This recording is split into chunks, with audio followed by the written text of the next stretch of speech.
दोस्तों, सपोज करो आप सुबह उठते हो और देखते हो कि आपका इंस्टाग्राम अकाउंट हैक हो चुका है, या फिर आपके फोन पर एक ओटीपी आता है और देखते ही देखते बैंक अकाउंट से 50,000 रुपए गायब हो जाते हैं।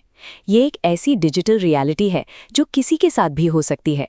आज हमारी आइडेंटिटी, हमारे पबजी और फ्री फायर के अकाउंट से लेकर कॉलेज के ईआरपी पोर्टल तक सब कुछ इंटरनेट पर बिखरा हुआ है।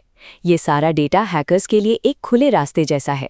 इस टॉपिक को मास्टर करने का मतलब है कि आपके पास अपने डिजिटल एसेट्स को लॉक करने की चाबी आ जाएगी।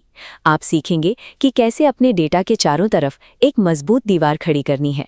साइबर सिक्योरिटी को समझने वाला इंसान इंटरनेट पर आसानी से ठगा नहीं जा सकता।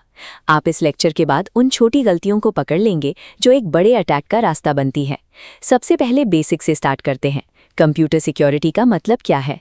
सिंपल है, अपने कंप्यूटर सिस्टम्स, हार्डवेयर, सॉफ्टवेयर और डेटा को हैकर्स की पहुंच से दूर रखना। रियल लाइफ एग्जाम्पल देखो। दुकान पर लगे असली क्यूआर कोड के ऊपर स्कैमर्स अपना फेक यूपीआई क्यूआर कोड चिपका देते हैं। बिना सिक्योरिटी अवेयरनेस के आपका पैसा सीधा स्कैमर के अकाउंट में चला जाएगा। एग्जाम में अगर डेफिनेशन पूछी जाए तो आपको लिखना है the protection of computer systems and information from harm, theft and unauthorised use. मतलब डेटा को चोरी होने और गलत हाथों में जाने से रोकना। चाहे कोई हैकर आपके कॉलेज मार्क्स बदलने की कोशिश करे या बैंक से पैसे निकालने की, कंप्यूटर सिक्योरिटी ही वो सिस्टम है जो इन अटैक्स को फेल करता है। अब डिफेंस स्ट्रैटेजी समझने के लिए एक सिंपल फॉर्मूला याद रखो, PDR। ये 3 स्टेप्स मिलकर किसी भी सिस्टम को सिक्योर बनाते हैं। पहला है P यानी प्रिवेंशन। हमला होने ही मत दो। जैसे एटीएम के बाहर खड़ा सिक्योरिटी गार्ड चोर को अंदर आने से रोकता है, वैसे ही कंप्यूटर में फायरवॉल अनवांटेड ट्रैफिक को ब्लॉक करती है। दूसरा है D यानी डिटेक्शन। अगर कोई हैकर अंदर घुस जाए तो उसे तुरंत पकड़ना। जैसे सीसीटीवी कैमरा चोर की मूवमेंट रिकॉर्ड करता है, वैसे ही एंटीवायरस सॉफ्टवेयर मैलवेयर को स्कैन करके पहचान लेता है। तीसरा है R यानी रिस्पॉन्स। अटैक डिटेक्ट होने के बाद की गई कार्रवाई। जैसे कार्ड चोरी होते ही आप बैंक को फोन करके उसे ब्लॉक करवाते हैं और पासवर्ड बदलते हैं, वही रिस्पॉन्स है।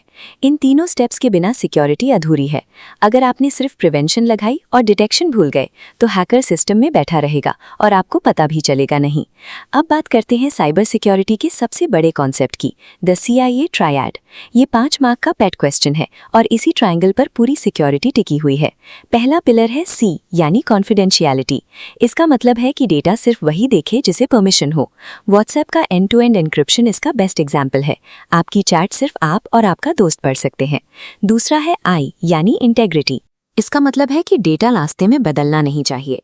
अगर आपने पेटीएम से 100 रुपये भेजे हैं तो रिसीवर को 100 रुपये ही मिलने चाहिए। अगर हैकर इसे चेंज कर दे तो समझो इंटेग्रिटी टूट गई। तीसरा है A यानी अवेलेबिलिटी। जब जरूरत हो सिस्टम काम करना चाहिए। रिजल्ट वाले दिन जब कॉलेज की वेबसाइट क्रैश हो जाती है तब अवेलेबिलिटी फेल हो जाती है, क्योंकि आप अपना डेटा एक्सेस नहीं कर पाते। एग्जाम के लिए 2 और टर्म्स याद रखो, ऑथेंटिकेशन जैसे फेस अनलॉक या फिंगरप्रिंट से खुद को प्रूव करना, और नॉन रिप्यूडिएशन ताकि कोई मैसेज भेजकर बाद में ये ना कह सके कि मैंने नहीं भेजा। हर साइबर अटैक इन्हीं 3 पिलर्स, कॉन्फिडेंशियलिटी, इंटेग्रिटी या अवेलेबिलिटी में से किसी एक को निशाना बनाता है। हैकर्स 2 तरह से हमला करते हैं। पैसिव अटैक में वो सिर्फ आपकी बातें सुनते हैं या डेटा कॉपी करते हैं। एक्टिव अटैक में वो आपकी फाइल्स डिलीट कर देते हैं या उन्हें बदल देते हैं। इसमें पहला है इंटरप्शन, सिस्टम को काम करने से रोक देना। जैसे किसी वेबसाइट पर इतना ट्रैफिक भेज देना कि वो बंद हो जाए, इसे हम DDoS अटैक कहते हैं। दूसरा है इंटरसेप्शन, डेटा को रास्ते में ही चुरा लेना। पब्लिक वाईफाई पर हैकर्स अक्सर यही करते हैं। वो आपके और सर्वर के बीच में बैठकर सारी जानकारी निकाल लेते हैं।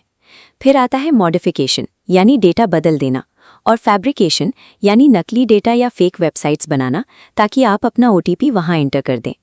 इन अटैक्स को पहचानने से आप फिशिंग लिंक्स और फेक मैसेजेस को देखते ही अवॉइड कर सकते हैं। आपका यही अलर्ट रहना हैकर के आधे से ज़्यादा रास्ते बंद कर देता है। जाने से पहले 3 सेफ्टी रूल्स।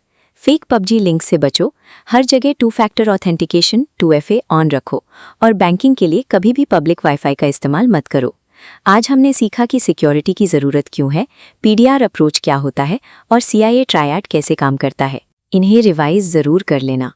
2 मार्क क्वेश्चंस में कंप्यूटर सिक्योरिटी की डेफिनेशन और ऑथेंटिकेशन के एग्जाम्पल्स, फिंगरप्रिंट, फेस अनलॉक तैयार रखिए। ये हर साल पूछे जाते हैं। 5 मार्क क्वेश्चंस के लिए CIA ट्रायड और टाइप्स ऑफ अटैक्स को डायग्राम के साथ समझाना। अगर आप व्हाट्सएप और यूपीआई के एग्जाम्पल्स देंगे तो फुल मार्क्स मिलना तय है। दोस्तों, इस नॉलेज का यूज सिर्फ पेपर लिखने के लिए नहीं, बल्कि अपने परिवार को ओटीपी स्कैम से बचाने के लिए भी करें। साइबर सिक्योरिटी की इन बेसिक्स को समझकर आप डिजिटल दुनिया में बिना ठगे हुए और बिना किसी डर के आगे बढ़ पाएंगे। अगली क्लास में मिलते हैं।